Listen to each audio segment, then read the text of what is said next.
नमस्कार.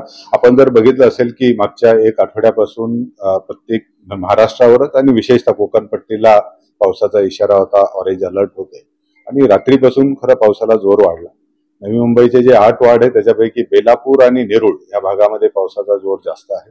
रात्री सुद्धा तिथे 70 mm च्या वर पाऊस झाला आणि सकाळी 8 पर्यंत आणि आता 8 पासून आता जर आपण 11 11:30चा कालावधी झाला त्याच्यापर्यंत सुद्धा जवळजवळ 45 mm चा पाऊस आता झालेला आहे.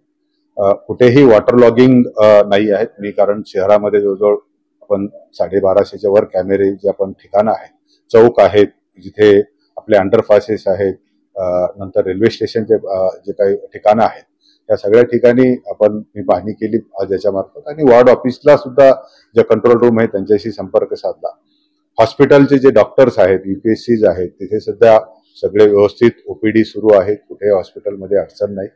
रस्त्यावर सुद्धा झाडांची जर पडण्याची जर बघितलं तर 8 ते 10 झाडांची पडण्याची फक्त आतापर्यंत माहिती आलेली आहे आणि तेही लगेच फायर ब्रिगेड मार्फत आपण कुठेही रस्त्यावर अडथळा राहणार नाही.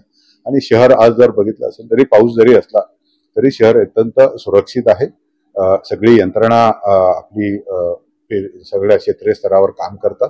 कुठेही नाल्यामध्ये कचरा राहणार नाही. त्याच्यामुळे पाणी, कारण सुरुवातीच्या काळामध्ये हे प्रसंग आपल्याला दिसतात, तर तेही टाळण्यासाठी सर्व यंत्रणेला फील्डवर राहण्याच्या सूचना दिल्या.